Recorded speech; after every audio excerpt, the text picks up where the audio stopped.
ETF index mutual funds నేర్చుకుని stock మార్కెట్లో రాణించాలనుకుంటున్నారా? వెంటనే ఈ నెంబర్కి కాల్ చేయండి. నా కూతురు అమ్మా విననీకే చాలా చెత్తగా ఉంది. నువ్వు నాన్నని ప్రియుడు ప్రియుడు అనడం. అది మీ మదర్ తెలిస్తే అసలు ఏంటి, అసలు ఆమె పరిస్థితిని ఒకసారి ఆలోచించావు అసలు నువ్వు? హలో బాస్, మీరేం నాకు క్లాస్ తీకాల్సిన అవసరం లేదు, నాకు పీపుల్ చెప్పాల్సిన అవసరం లేదు, ఓకేనా? ప్రపంచంలో చాలా సమస్యలు ఉన్నాయి అది అలాంటిది ఇప్పుడు ఈ చెత్త సమస్యను మనం తీసుకున్నాం. What the hell is happening here? I'm done.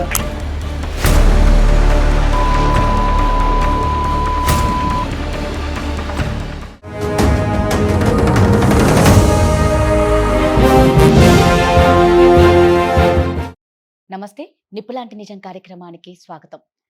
నిజంగా ఇప్పటి కాలంలో అండి ఎవరికి కూడా బంధాలకు విలువ లేకుండా పోతుంది, ఏ బంధానికి కూడా. ఇక ప్రేమ విషయానికి వస్తే వాయి వరుస లేకుండానే ఎవరిని పడితే ఎలా పడితే అలా ప్రేమించడం, ఎలా పడితే అలా చంపుకోవడాలు అన్నీ అలాగే కనిపిస్తున్నాయి. అయితే ఈ రోజు మన దగ్గరకు వచ్చినది బాధితులు ఎవరు అంటే ఒక తండ్రి. 44 ఏళ్ల వయసున్న తండ్రిని 23 ఏళ్ల కూతురు ప్రేమిస్తుందంట. విననికి చాలా అసహ్యంగా ఉంది కదా, మాకు కూడా అలాగే ఉంది. సో దీని గురించి మనతో మాట్లాడడానికి మన లైఫ్ కోచ్ రామ్మెట్టు గారు ఉన్నారు, అడ్వకేట్ కృష్ణకాంత్ గారు ఉన్నారు. వారితో ఒకసారి మాట్లాడదాం. నమస్తే అండి. నమస్తే. నమస్తే అండి. సో నేను ఇందాక అన్నట్లు 44 ఏళ్ల తండ్రిని 23 ఏళ్ల కూతురు ప్రేమిస్తుందని ఆ తండ్రి మనల్ని కాంటాక్ట్ అయ్యారండి. ఒక్కసారి ఆయనతో మాట్లాడి అసలు ఆయన ప్రాబ్లం ఏంటో తెలుసుకుందాం.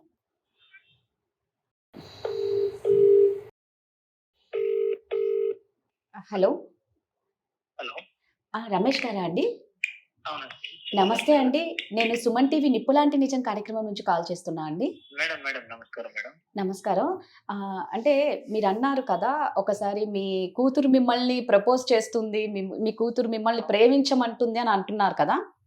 అవును మేడం. ఒక్కసారి- నా దగ్గర ఎలా చెప్పాలో కూడా అర్థం కావట్లేదు మేడం. అది విననీకి మాకు కూడా చాలా ఇబ్బందిగానే ఉంది. రమేష్ గారు కొంచెం పెద్దగా మాట్లాడతారా? మీ వాయిస్ చిన్నగా వినిపిస్తుందండి. మేడం ఇప్పుడు ఓకేనా మేడం?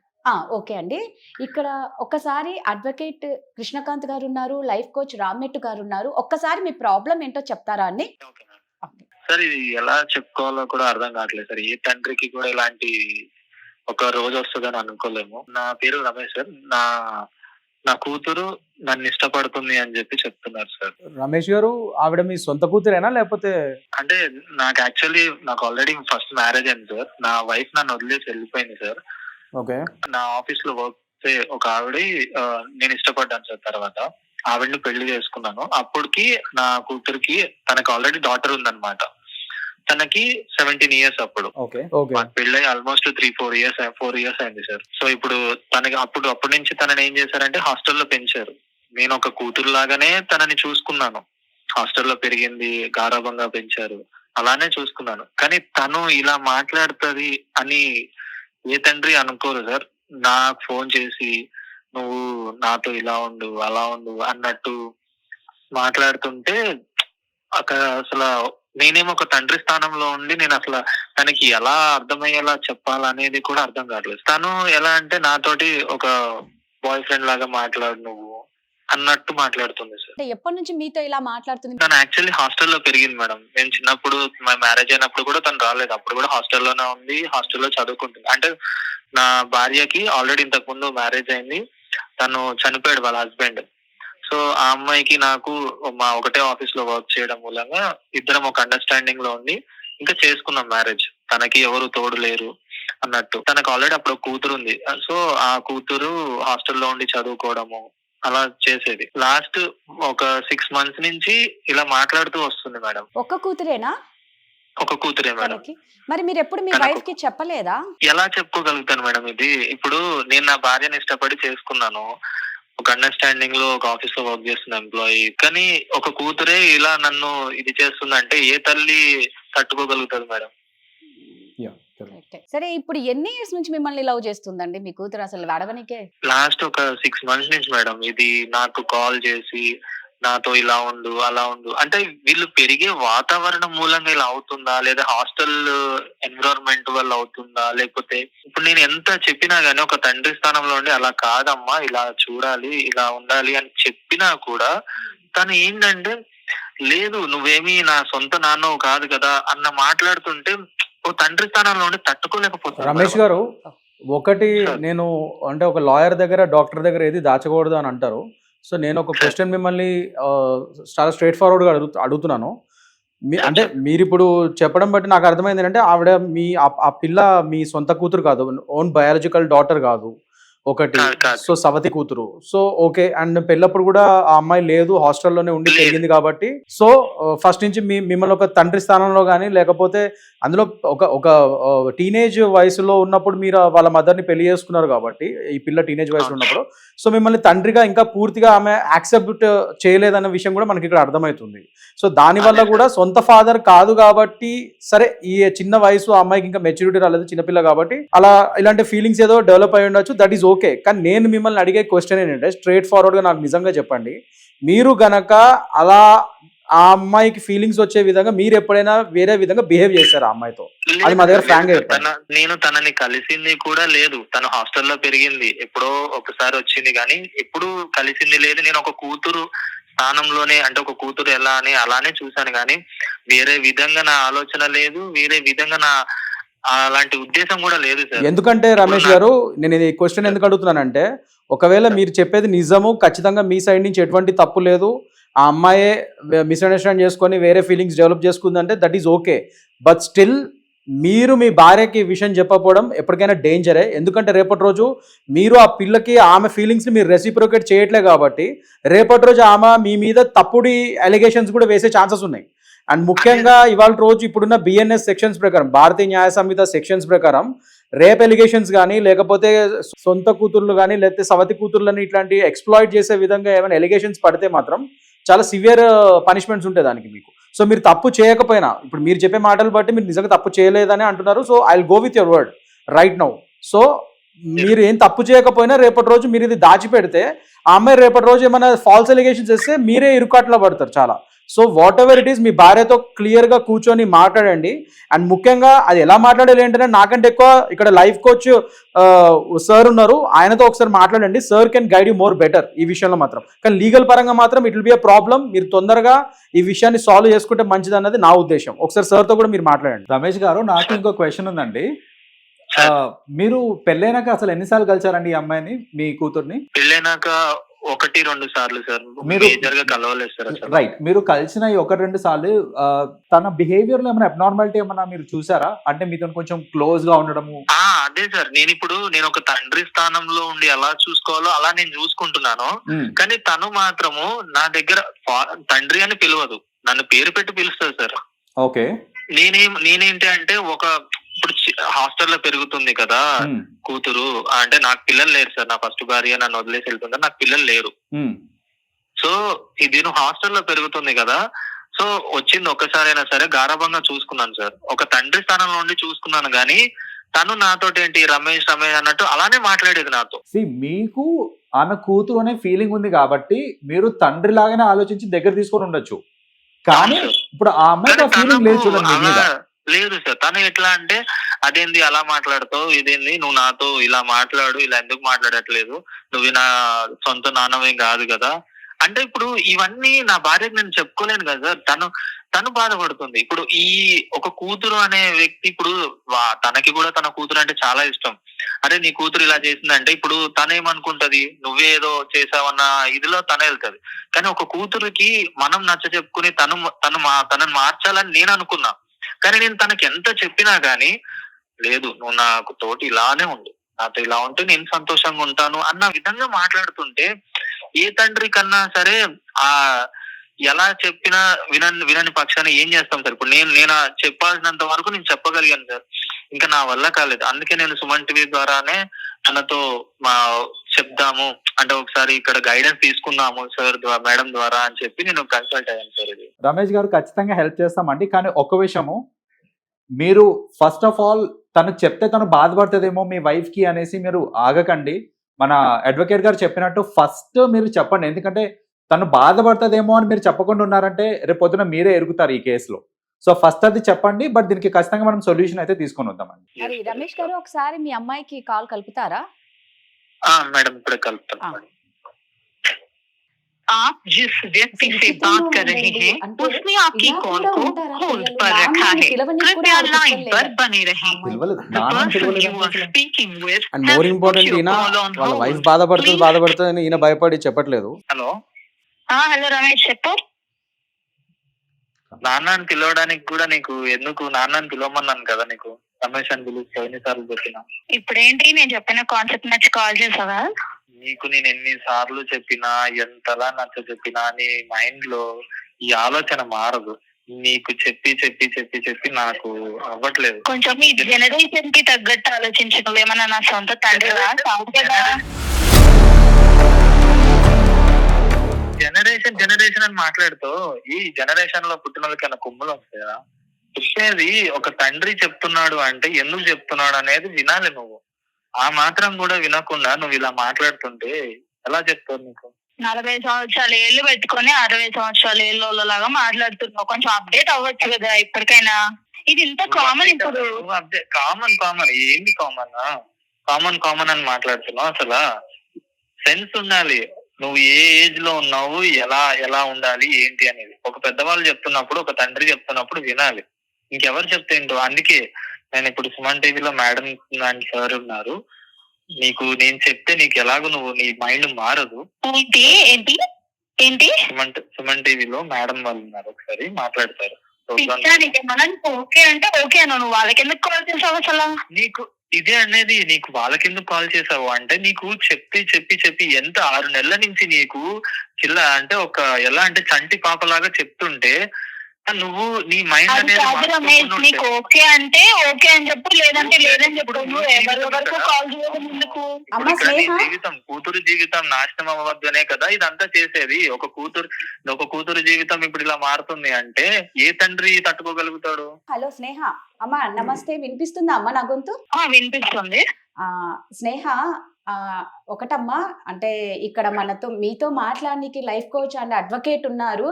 ఫస్ట్ వారు చెప్పేది నువ్వు బాగా వినమ్మా. ఇప్పుడు నీకు వినే వయసు లేనట్టుంది, అర్థం చేసుకునే మనసు అంతకన్నా లేనట్టుంది. నువ్వు మాట్లాడిన విధానం నేను విన్నాను.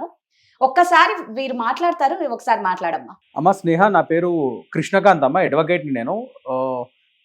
ఇప్పుడు మీరు మాట్లాడిందంతా విన్నాను నేను, కాన్వర్జేషను. సో అమ్మ నేను చెప్తుంది ఏంటంటే మీరు చేసేది చాలా తప్పమ్మా. ఎందుకంటే ఒక తండ్రి స్థానంలో ఉన్న వ్యక్తితో మీరు అట్లా బిహేవ్ చేయకూడదు. అండ్ మోస్ట్ ఇంపార్టెంట్లీ సార్ ఇప్పుడు జనరేషన్ అంతా అదే ఫాలో అవుతుంది కదా, ఎందుకు తప్పు అవుతుంది? జనరేషన్ ఫాలో అవడం ఏంటమ్మా? ఏ జనరేషన్లో అయినా సరే తప్పే. And most importantly A generation ఇది ఫాలో అవ్వట్లేదు. ఏ జనరేషన్ ఫాలో అవుతుంది? మీ జనరేషన్లో ఇలాంటివి చేసేటోళ్ళు ఎవరున్నారు చెప్పమ్మా, నాకు అర్థం కావట్లేదు.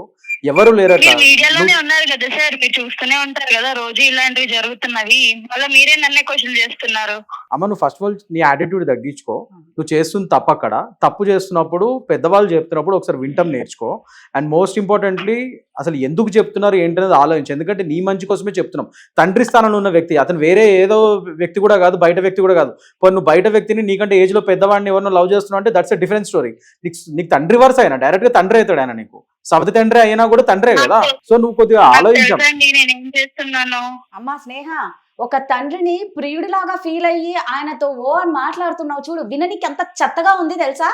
అసలు నిజంగా చెప్తున్నా, మీ నాన్న ఆయన నాన్నే. నువ్వు ఎంత కాదనుకున్నా మీ నాన్నే అమ్మా, అది గుర్తు పెట్టుకో. కాదు కదండి, కన్న తండ్రే కాదు అన్నది కాదమ్మా. నిన్ను కన్న తల్లే కదా పెళ్లి చేసుకుంది. నిన్ను కన్న ఫస్ట్ ఆఫ్ ఆల్ తండ్రి కాదు కదా. అమ్మ నీ బిహేవియర్ తో మీ మదర్ ఎంత బాధపడతారో ఆ విషయం తెలుస్తుంది అసలు. ఫస్ట్ ఆఫ్ ఆల్ నీకు అసలు మీ మదర్ కి తెలిస్తే అసలు ఏంటి అసలు ఆమె పరిస్థితిని ఒకసారి ఆలోచించావు. అసలు నువ్వు అసలు మీ కుటుంబం ఎంత చిన్న భిన్నం అవుతుందో నువ్వు ఆలోచిస్తున్నావు. అసలు రిపర్కషన్స్ గురించి అది తప్పమ్మా. మేడం చెప్పేది మేము చెప్పేది మీ మంచి కోసమే కదా. అమ్మా విననీకే చాలా చెత్తగా ఉంది నువ్వు నాన్నని ప్రియుడు అనడం. ఫస్ట్ అది ఆపు. కన్న తండ్రి కాకపోయినా వరుసకు తండ్రి అవుతాడు అతను. అండ్ అసలు కాల్ మాట్లాడడం స్టార్ట్ చేసినప్పుడే చెప్పు రమేష్ ఏదేదో బాయ్ ఫ్రెండ్ పిలిచినట్టు తోకాతొండం లేకుండా మాట్లాడుతున్నాండి. హలో అది నా ఇష్టం, నేను ఎలా కావాలంటే అలా పిలుచుకుంటానండి. మీరేం నాకు మీకు చెప్పాల్సిన అవసరం లేదు. నేను ఏం చేస్తున్నానో నాకు తెలుసు. స్నేహ నేను చెప్పేది ఏంటంటే నువ్వు ఫస్ట్ ఆల్ నీ యాటిట్యూడ్ తగ్గించుకో అమ్మా. నేను మీ మంచి కోసం చెప్తున్నాము, మీ ఫాదర్ మమ్మల్ని అప్రోచ్ అయ్యి మమ్మల్ని హెల్ప్ అడుగుతున్నారు కాబట్టి మేము ఇవాళ రోజు నీతో మాట్లాడతాం జరుగుతుంది. ఎందుకంటే సుమన్ టీవీలో మేము జనరల్లీ ఒక నిపులాంటి నిజం అని చెప్పి ఒక ప్రోగ్రామ్ చేస్తున్నాం. సో ఆ ప్రోగ్రాంలో ఇట్లాంటి సమస్యలు వాళ్ళు ఉన్నప్పుడు మాకు ఫోన్ చేస్తే మేము వాళ్ళకి సాల్వ్ చేయడానికి లీగల్గా కానీ and whatever might be the ways మేము ట్రై చేస్తాం వాళ్ళకి హెల్ప్ చేయడానికి. సో నువ్వు చేస్తుంది తప్పు, రేపటి రోజు దీని పర్యావసనాలు నీకు అర్థం కావట్లేదు, అది తెలియజేయడానికి. ఎందుకంటే మీ ఫాదర్ భయపడుతున్నారు, బాధపడుతున్నారు.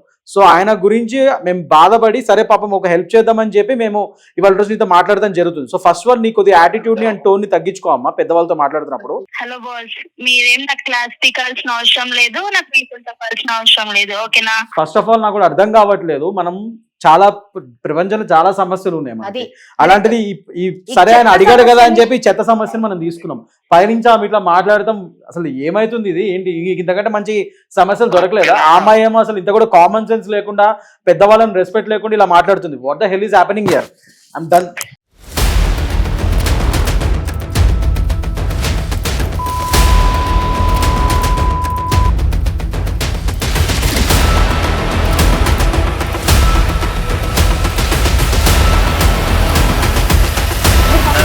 Please. Yeah. ఇప్పుడు ఇది చెత్త సమస్య కావచ్చు. అవునవును, కాదు, కరెక్ట్ అండి, కరెక్ట్. ఇది చెత్త సమస్య ఏమంటే లేడీస్ కొద్ది కామన్ సెన్స్ ఆమెకు ఉండాలి కదా, ఒక అమ్మాయి అయ్యండి అదేండి. ప్లీజ్ మైక్ పెట్టుకోండి. కాదు కాదు కాదు కాదు కృష్ణకాంత్ గారు, ఇది కరెక్టే, ఇది ఒక చెత్త సమస్య, కానీ దీనికి సొల్యూషన్ ఇవ్వాల్సిన బాధ్యత మనది. సమాజంలో ఇలా చాలా మంది ఉన్నారండి.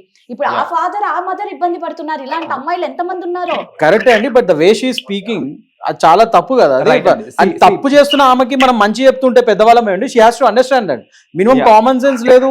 స్నేహ, నేను నీకు లాస్ట్ టైం చెప్తున్నానమ్మా, మీ మంచి కోసం చెప్తున్నాం. ఇప్పుడు నువ్వు కొద్దిగా జాగ్రత్తగా విను. నెక్స్ట్ నేను కానీ సార్ కానీ మేడం కానీ మాట్లాడేది క్లియర్గా విను. లేదంటే దీని పర్యావసనాలు లీగల్గా కూడా చాలా గట్టిగా వెళ్తాయి. I will make sure that I will take action on you. That's a different story. But నువ్వు ఫస్ట్ పెద్దవాళ్ళు కాబట్టి చెప్పేది విను ఒకసారి క్లియర్గా. బేసిక్లీ ఇప్పుడు ఈ అమ్మాయి ఉన్న ఏజ్ కి మనం ఎన్ని చెప్పినా వినటానికి టైం పడుతుందండి. సో ఇలాంటి సమస్యని ఆ అమ్మాయి జీవితం లైక్ నాకేంటంటే ఇప్పుడు అందరినీ పబ్లిక్ చేసేసి మనం ఇప్పుడు మాట్లాడి ఆమె పరువు పోవడం నాకు ఇష్టం లేదు. సో బెస్ట్ ఏంటంటే ప్లీజ్ దీన్ని ఇక్కడికి ఆపేద్దాం మనము, ఇది ఆఫ్ ద రికార్డ్ చూద్దాం మనము. ఖచ్చితంగా అమ్మాయిని పిలిపించి వాళ్ళ ఫాదర్ని కూడా పిలిపించి let us try to get a solution. కానీ ఇలా పబ్లిక్ అయితే చేయొద్దు. ఆ అమ్మాయి ఎంత రూడ్గా మాట్లాడినా కూడా at the end of the day ఒక అమ్మాయి, ఆమెకి ఫ్యూచర్ ఉంది, నాకు ఆ ఫ్యూచర్ మీద ఇంపాక్ట్ పడటం ఇష్టం లేదు. Exactly. So let us do it off the that is better. Of the record చేద్దామండి ఇది. ఎందుకంటే అమ్మాయికి చెప్తే అర్థమయ్యే పరిస్థితులు లేదు, డైరెక్ట్ ఫేస్ టు ఫేస్ పిలిచి వాళ్ళని ఒకసారి మాట్లాడితే బెటర్ అనిపిస్తుంది నాకు కూడా. That will be better. Sure, okay అండి. మీరు ఏం చేసుకుంటారో అది చేసుకోండి, నాకైతే అవసరం లేదు, నేనైతే కాల్ కట్ చేస్తున్నాను. మినిమం రెస్పాన్సిబిలిటీ లేదు.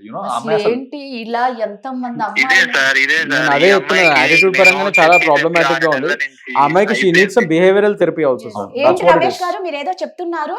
ఇదే మేడం, ఇంతలా నేను గత 6 నెలల నుంచి ఒక చంటి పాపలాగా చెప్తున్నా కూడా తను బిహేవియర్ ఇలానే నాతోటి. నువ్వు ఇలా మాట్లాడు, అలా ఇప్పుడు చిన్నపిల్ల అండర్ ఏజ్ మైనర్ అంటే మనం కూడా ఇంకా కౌన్సిలింగ్ ఇవ్వచ్చు అండి. ఆ అమ్మాయి ఇప్పుడు షీజ్ మేజర్ కదా, ఆమెకు తెలుసు ఏం చేస్తుంది. ఎంత అండి ఏజ్? 23 ఎంత ఉంటుంది అమ్మాయికి ఇప్పుడు? ఎగ్జాక్ట్లీ 22 అంటే she's not a small age. తనకి తెలుసు కదా మంచి చెడు తెలిసి ఉండాలి. పెద్దవాళ్ళు చెప్తున్నప్పుడు అర్థం చేసుకోవాలి కదా. జనరేషన్ అని పైనుంచి మనతోనే వితండవాదాలు చేస్తున్నారు. అసలు అమ్మాయి అదే సార్, ఇదేంటంటే హాస్టల్లో పెరగడం వల్ల కొంచెం ఈ గారాబం చేయడం వల్ల ఇట్లా తయారైంది. ఈ హాస్టల్ కల్చర్ ఒకటి, ఈ బయట ఎక్కడ హైదరాబాదేనా అండి? ఇక్కడేనా? ఇక్కడే సార్ ఈ హైదరాబాద్ ఇక్కడ ఈ చుట్టుపక్కల మనకు తెలుసు ఇవాళ వర్కింగ్ ఉమెన్స్ హాస్టల్ కానీ అది కానీ ఇది కానీ ఇంకా ఈ చదువుకునే పిల్లలు కానీ వీళ్ళందరూ అయినో కల్చర్ కూడా చాలా పాడైపోతుందండి. అది చాలా చూసుకోవాలి. పేరెంట్స్ కంపల్సరీ మానిటర్ చేసుకోవాలి. పిల్లలు ఎక్కడ వేరే ఊర్లలో చదువుకుంటున్నారు కదా సిటీస్ లో అని చెప్పి వదిలేకూడదు. ఇగో మానిటరింగ్ సరిగ్గా లేకపోతే ఇట్లాంటి పర్యావసనాలే మనం చూడాల్సి వస్తుంటది. రమేష్ గారు మీ బాధ మాకు అర్థం అయ్యింది. నిజంగా మీరు చాలా మంచి పర్సన్ అని మాకు క్లియర్ గా, అందుకే మమ్మల్ని కాంటాక్ట్ అయ్యారు. ఇదే మీ ప్లేస్ ఇంకొకరికన్నా తీసుకుని ఉంటే ఎలా ఉండేదో.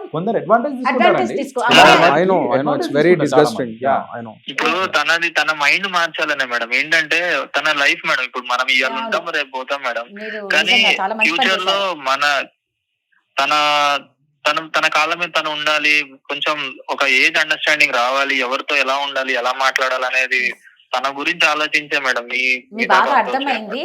ఇప్పుడు రామ్ గారు చెప్పినట్లు, కృష్ణకాంత్ గారు చెప్పినట్లు ఇది ఆఫ్ కెమెరా మనం డిస్కషన్ చేసుకుందాం. మీరు ఒకసారి మీ అమ్మాయిని తీసుకొని రండి, ఒకసారి కౌన్సిలింగ్ మేము డైరెక్ట్ గా కౌన్సిలింగ్ ఇవ్వడానికి ట్రై చేస్తాం రమేష్ గారు, దట్ విల్ బి బెటర్. అమ్మాయి వినే పరిస్థితి ఎందుకంటే లేదు. ఇది డైరెక్ట్ గా కూర్చొని Call మాట్లాడితే కానీ కౌన్సిలింగ్ ప్రాపర్ కౌన్సిలింగ్ కావాలి అమ్మాయికి.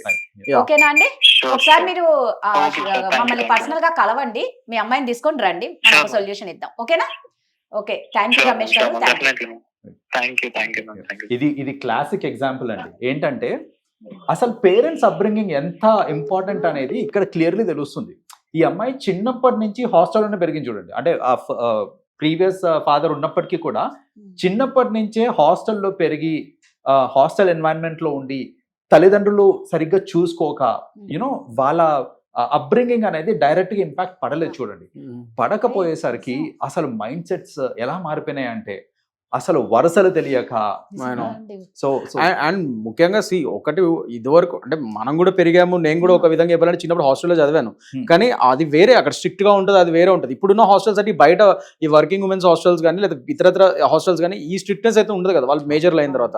సో వాళ్ళు ఎట్లా విచలవిడిగా వాళ్ళకి స్వేచ్ఛ ఉంటుంది. సిటీస్ లో ముఖ్యంగా ఇక మనకు తెలుసు పబ్ కల్చర్ అని, ఆ కల్చర్ ఈ కల్చర్ అన్ని కల్చర్స్ ఉన్నాయి. సో వాళ్ళకి ఆ విపరీతమైన ఆ చుట్టుపక్కల సర్కిల్ కూడా వాళ్ళందరూ కొద్దిగా అదేంటి దిగజారే విధంగానే బిహేవియర్ గా ఉంటుందని నేనైతే గమనిస్తున్నాను ఈ మధ్య చాలా. అండ్ ముఖ్యంగా ఇప్పుడు మనం చూసుకుంటే ఈ రోజుల్లో ఈ అంతా వీళ్ళకి యువతకి ఏంటంటే వీళ్ళకి ఇప్పుడు వాళ్ళ ఫాదర్ మీద ఈ ఓటీటీ ప్లాట్ఫామ్స్ కూడా రకరకాల మీరు చూస్తే కంటెంట్ ఇట్లాంటి డిస్గస్టింగ్ కంటెంట్స్ కనబడుతున్నాయి. సో అవి కూడా చూసే ఇన్ఫ్లుయెన్స్ అవుతున్నారని కూడా అనిపిస్తుంది నాకైతే. సో ఇన్ఫ్లుయెన్స్ అనేది మల్టిపుల్ సోర్సెస్ నుంచి ఉన్నాయి. Exactly. చెప్పాలంటే అమ్మాయి ఒక మాట అంటుంది, విన్నారా? ఈ జనరేషన్ లో ఎలా ఉంటారో మీకు తెలీదా అనేది. అంటే అదే గొప్ప అనుకుంటారు, అది గొప్ప అనుకుంటున్నారు. ఎగ్జాక్ట్లీ ఈ జెన్జీ మెంటాలిటీ అనుకుంటున్నారు వాళ్ళది. కానీ జెన్జీ అంటే అదే జెన్జీలో మంచి చదువుకునే వాళ్ళు, పద్ధతి ప్రకారం ఉండేవాళ్ళు, ఎంతో దేశానికి పనికొచ్చే పనులు చేసే వాళ్ళు కూడా ఉన్నారు. ఒక జనరేషన్ మొత్తాన్ని మనం బ్లేమ్ చేయలేం. అయితే వీళ్ళ జనరేషన్ పేరు చెప్పుకొని ఇలాంటి తప్పుడు వేషాలు వేస్తున్నారు. వాళ్ళకి ఒక నెపం కావాలి అంతే. సో మొత్తం జనరేషన్ కూడా బ్లేమ్ చేయలేం మనం. అయితే వీళ్ళకి విలువలు కూడా తెలిసొచ్చే విధంగా మనం కూడా చెప్పడానికి ట్రై చేయాలి. పెద్దవాళ్ళు కూడా మీరు అన్నట్టు సార్ అన్నట్టు parenting, the right parenting is very important. అది కూడా చాలా ఇంపార్టెంట్ అక్కడ. ఇప్పుడు ఈ అమ్మాయి కూడా చూడండి, ఇప్పుడు జనరల్ గా ఇప్పుడు వీళ్ళ సర్కిల్ అంతా ఎలా ఉంటుంది అంటే, నీకు బాయ్ ఫ్రెండ్ లేడా, అయ్యా ఇంకా బాయ్ ఫ్రెండ్ లేడా అంటే చిన్న బాయ్ ఫ్రెండ్ లేకపోతే ఎగ్జాక్ట్లీ ఆ ప్రెషర్ కూడా ఎక్కువ ఉంటుంది వాళ్ళకి నిజంగా. ఇంకా నీకు ఎవరు లేరా, అదేంటి నీకు గర్ల్ ఫ్రెండ్ లేదా, నీకు బాయ్ ఫ్రెండ్ లేదా అని చెప్పి అంటే ఇట్లా వీళ్ళని ఒక ఈ సొసైటల్ ప్రెషర్స్ కూడా, అంటే సొసైటల్ ప్రెషర్ అంటే మన టైంలో ఇంకా నువ్వు పెళ్లి చేసుకోలేదా అని ఉండేది. ఇప్పుడేమో ఇప్పుడున్న జనరేషన్ నీకు ఇంకా ఎవరు లేరా, ఇంకా బాయ్ ఫ్రెండ్ లేడా గర్ల్ ఫ్రెండ్ లేడా అని వాళ్ళ చుట్టుపక్కల వాళ్ళ ఫ్రెండ్సే వాళ్ళని ప్రెషరైజ్ చేసే విధంగా ఉంటుంది. సో దాని పరంగా వీళ్ళు ఏం చేయాలో అర్థం కాక కొందరు ఒక రైట్ రిలేషన్షిప్ దొరక సో ఇలాంటి తప్పుడు ఆలోచనలు కూడా వచ్చే ఛాన్సెస్ ఉన్నాయి సార్ అన్నట్టు. 100% వాళ్ళకి ఏంటంటే ఎంత ఎక్కువ మందితో రిలేషన్ ఉంటే అంత గొప్ప. Currently that is more disgusting. Multiple partners అది ఇది ఏవో చాలా వచ్చాయండి. ఇప్పుడు అంతా నాకు కూడా తెలియదు. అది సిచ్యువేషన్షిప్ అని ఇంకోటి ఏదో చెప్తున్నారు. అవన్నీ ఏవో చెప్తున్నారు. అసలు నేను అసలు పొద్దున్న వస్తే అవన్నీ చూస్తుంటే ఐఎమ్ గెటింగ్ షాక్డ్, అసలు ఏంటివన్నీ అని చెప్పి. సో మీరు అన్నట్టు నిజంగా ఆఫ్ ది కెమెరానే మనం ఒకసారి కౌన్సిలింగ్ ఇచ్చి వాళ్ళకి ఒక సొల్యూషన్ ఇస్తాం. ఇట్స్ వెరీ సెన్సిటివ్ మ్యాటర్ అండి. డెఫినెట్ గా మనం ఇది పర్సనల్ గా మాట్లాడితేనే ఆమెకు కూడా బెటర్ గా ఉంటుంది, ఇట్లా ఫోన్ లో మాట్లాడేది కాదు. రైట్. సో ఇదండి, ఇప్పుడు మేము కెమెరా ముందు మేము ఇంకా ఎక్కువ చేయడం బాగోదు అని కరెక్ట్ గా చెప్పారు గెస్ట్స్. సో కాబట్టి నెక్స్ట్ ఎపిసోడ్ లో దీని ఎండింగ్ ఏంటో మేము చెప్తాం. థ్యాంక్ యూ అండి. వెల్కమ్.